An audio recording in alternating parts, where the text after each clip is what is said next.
Hi friends, welcome. If this is your first time visiting, welcome. If you're returning, welcome back. Thank you so much for stopping in. If you haven't already done so, please hit the subscribe button. I'd love to have you as a subby friend.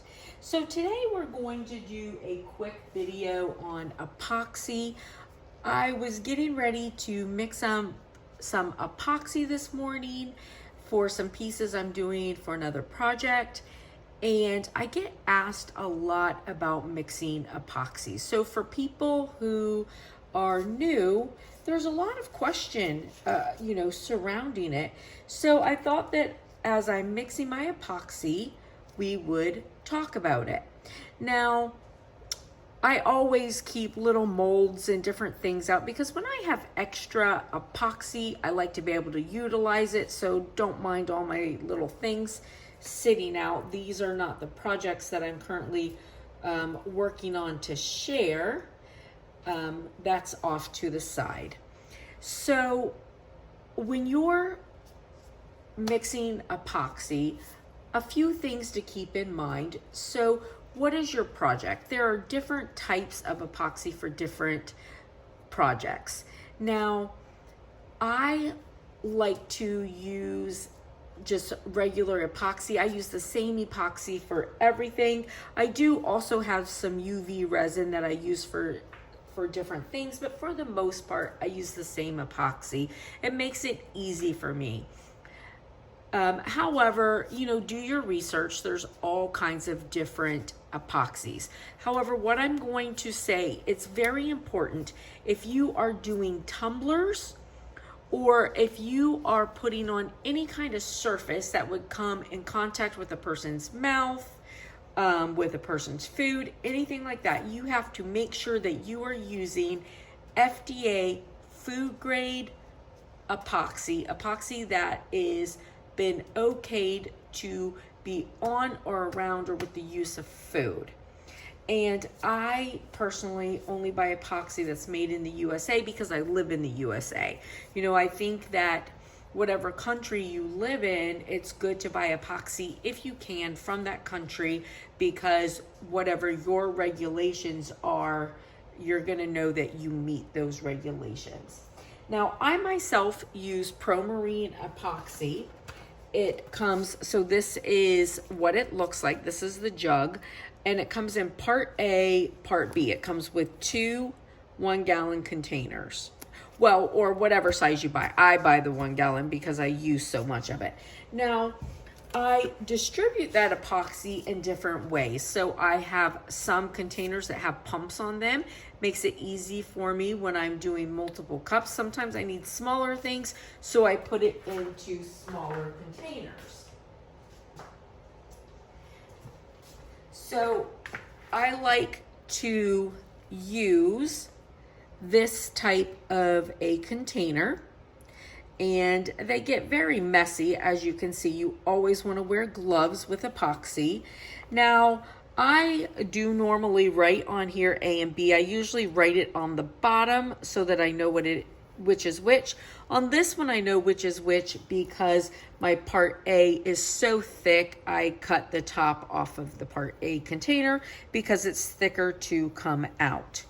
Now, for me, I like to warm my epoxy. I put my epoxy together and I put it in a warm bath for 4 minutes. For me, I feel like it helps with bubbles and it helps to, the epoxy to move. However, that is completely up to you. You don't have to do that. However, different epoxies work for different climates. I live in Florida. Pro-Marine works great for me. However, right now it's cold. So I'm actually working in the garage, which is Scott's space, not mine. He's kind enough to let me steal some of his space. So I'm trying hard not to make a mess because I'm very messy. But because it's cold, I actually have warmed up my part A and my part B separately so that it will pour out evenly. Now, when you use your epoxy, your part A, your part B, it's very important to know that you have to make sure that you pour it out evenly. All right. So I am going to pour my A.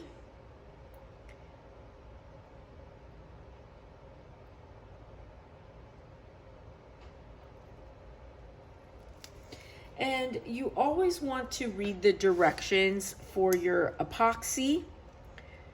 I have used Envirotech Light from Michaels. I like that a lot. A couple others, but I'm really a fan of this Pro Marine. Now, if I for what I need right now, I'm filling it to the top because that's how much I need. Now, on these clear things, because sometimes it's hard to see, I will generally go in with a black marker and, put a little space on it so that I know what I'm going to, how much I'm going to measure. And if you're going to be reusing your cups, if I'm reusing cups, I will mark them A and B so that I always know which one I put in there. There's so many different types of cups you can use. I get mine at the Dollar Tree, and I like these little spoons from the Dollar Tree. I like their spatulas. I also will use like silicone baking cups. Lots of different things I've tried. You use what works for you. Today I'm using these from the Dollar Tree in these little plastic cups. So you want to make sure that you get all of your product. Now, if I were only doing a portion of this, I wouldn't use a separate cup. I would mix one into the other, stir it a bit, and then mix back into the other cup. And that's actually the proper way of doing it. But since I'm using full cups, I'm not going to be doing that, but I'm going to make sure that I get every bit of my epoxy.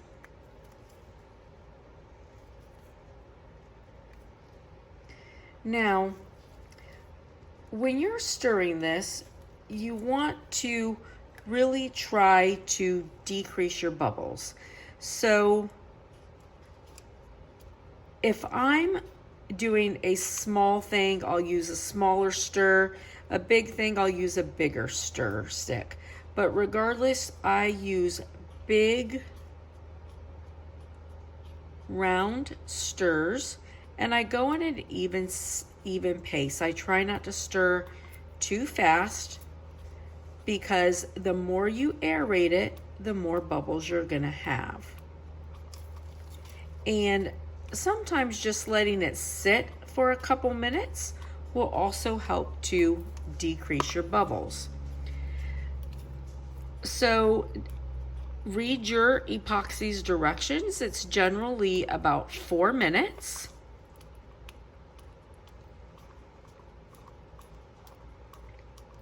And some of the ways that you can get rid of bubbles are to warm your epoxy, which I like to do. I'm not going to do that now because I had to warm each piece because of the weather. So it's already been warmed, but you can warm it in a warm bath. And I like to do a warm bath. I will be honest, when I'm lazy or in a hurry, I do take my heat gun to it.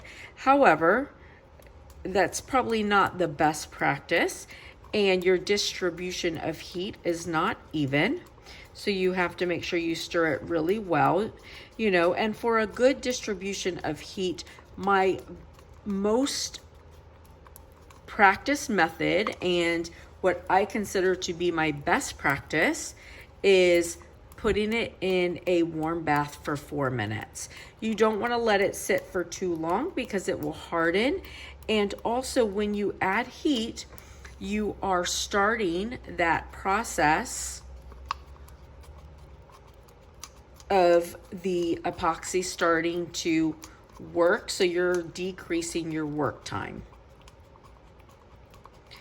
Now, the other thing is you can take a heat gun for surface bubbles after you've done your project, and just go over it. And sometimes I, with that, like to wait a little bit and let the bubbles come up to the top. And then I'll take my heat gun. But another thing that works, but I'm telling you, you have to use the right alcohol. So I always use denatured alcohol.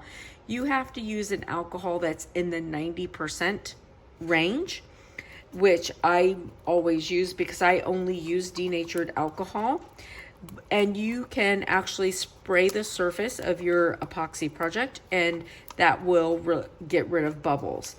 However, if you do not use a very high grade alcohol and you have an alcohol with a high water content in it, you will ruin your piece. So know that, because water and epoxy does not match. Now, I do keep baby wipes available to wipe off the edges of projects. But again, remember, water and epoxy do not work together well. So if you touch your project with that baby wipe, you could ruin your project. So you have to be really careful of water. And the same thing, if you put your cup in a water bath, you want it to be shallow. And I always keep a towel right there. I lift it straight up and dry it immediately, because you do not want water in your epoxy. So make sure that when you're doing your epoxy, you have some airflow. I'm in the garage, but I do have the bottom of the door open. Probably not as much airflow as I should have, but it is airflow. You should have windows open, or I generally do this on my back porch where I have tons of airflow and it works really well. You need to wear a mask with it, and wear whatever mask is recommended with your epoxy. I wear a North Half mask, which is basically a plastic N95. It's the ones that have the filters on the sides of it and stuff, but it's a N95 with changeable filters basically. And you need to always wear gloves. Do not let your children mess with your epoxy. Do not let your epoxy get any place where your kids can get a hold of it. If you get epoxy on your skin, you need to wash it with soap and water right away. And if you have long hair, I would suggest that you wear your hair up as much as possible, because if you get epoxy in your hair, you will have to cut it. If you have asthma, epoxy may not be a good product for you. However, you need to make sure you never do anything without a mask, and you need to be in an extremely ventilated area. I love epoxy. I love doing epoxy projects. It's one of my favorite things to do. However, it is a chemical. It is a chemical process, and you need to treat it with safety. And if you are going to be making products for people that will be going near their mouth, they will have food on them, anything like that, you need to make sure that you are being responsible and using epoxy that is safe for that. And also on your pieces, you need to make sure that people know they are hand wash only, and they cannot go in heat. So you can't put them in the microwave.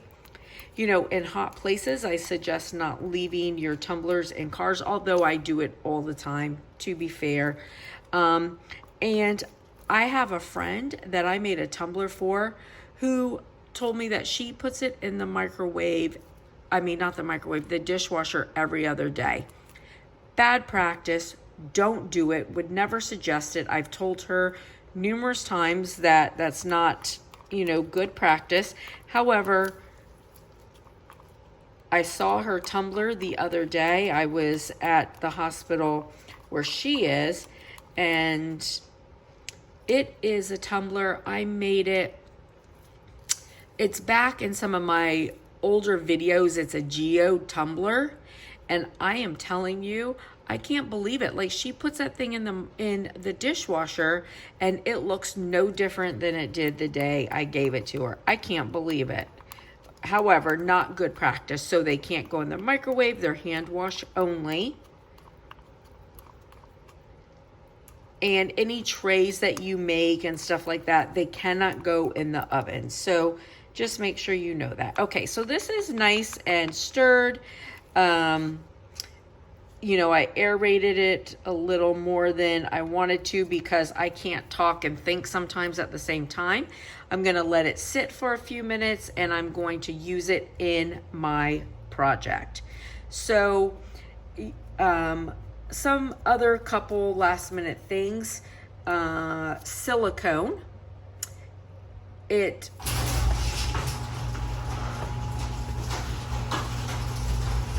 Oh, my husband just opened the garage and scared the pee out of me. Ugh. Okay, so it does not stick to silicone. So silicone mats are good, silicone stirrers are good, and certain plastics that have like this shinier film on them. So like I use this to make my bows. Let me know if that's something you'd like to see. I've never done a video on them. Those are why they're out. But that's the kind of products to use. Otherwise, it will stick to everything you have. So make sure that you clean up well. Use silicone if you don't want it to stick. And then also be careful things like glitter caps. So I have a bad habit of touching these after I've been doing my epoxy. And I have like epoxied so many things together. It's not even funny. That is that. I'm going to put my stuff together and get going. I hope it was helpful. I hope you have a blessed and beautiful day. If you haven't already done so, hit the subscribe button. Bye, friends.